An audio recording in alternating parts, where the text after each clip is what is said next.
بسم الله الرحمن الرحيم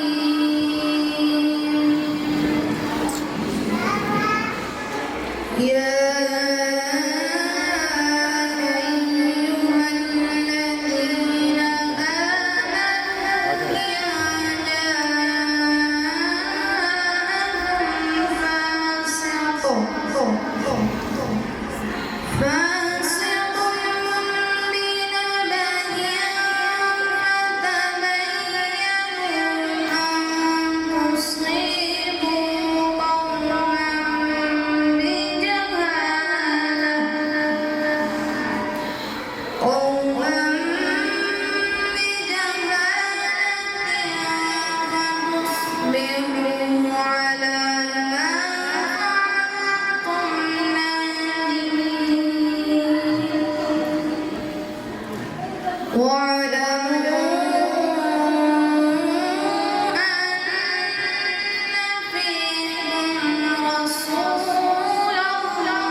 وزينه في قلوبكم وكره إليكم الكفر والفسوق والعصيان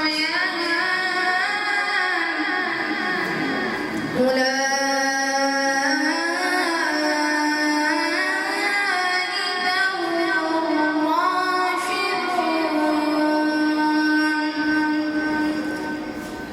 فضلا من الله ونعمة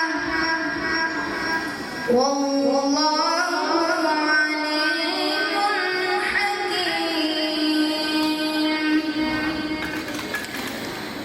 وإن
يتب فأولئك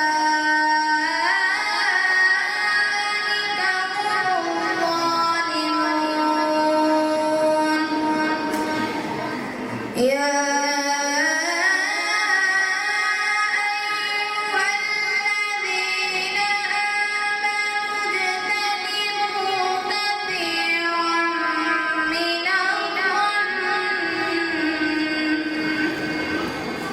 إن بعض الظن إثم ولا تجسسوا ولا يغتب بعضكم بعضا أيحب أحدكم أن يأكل لحم أخيه ميتا فكرهتموه واتقوا الله إن الله تواب رحيم يا أيها الناس إنا خلقناكم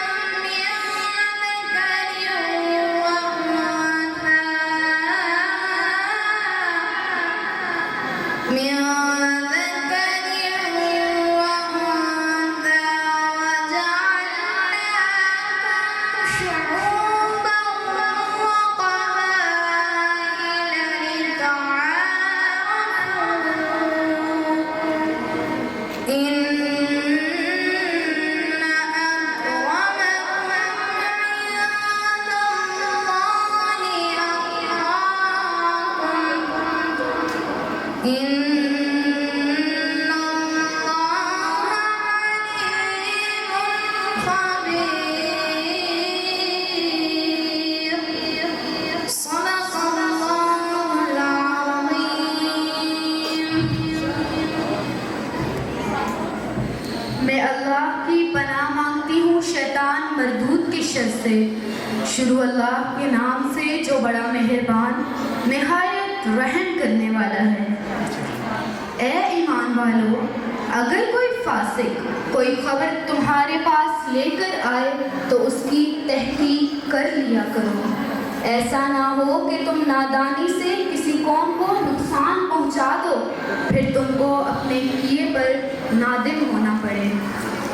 اور یہ جان رکھو اللہ کے رسول تم میں موجود ہیں، اگر وہ بہت سے معاملات میں تمہارا کہا مان لیا کریں تو تم مشکل میں پڑ جاؤ، لیکن اللہ نے تمہارے لیے تمہارے دلوں میں ایمان کو عزیز اور پسندیدہ بنا دیا اور تم کو کفر اور گناہ اور نافرمانی سے بیزار کر دیا۔ یہی ہیں وہ لوگ جو راہ ہدایت پر ہیں، یعنی اللہ کے فضل سے اور احسان سے، اور اللہ جاننے والا ہے، حکمت والا ہے۔